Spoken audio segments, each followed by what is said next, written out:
हे आहे RCF थळ अलिबाग.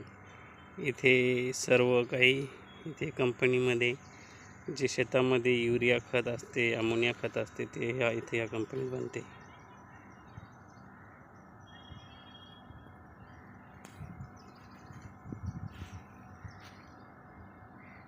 त्यांची बिल्डिंग आहे आणि इकडं सगळं केमिकल, युरिया खत, अमोनिया हे जे खत असा शेतामध्ये आपण टाकतो ते खत आहे, खत बनते इकडे.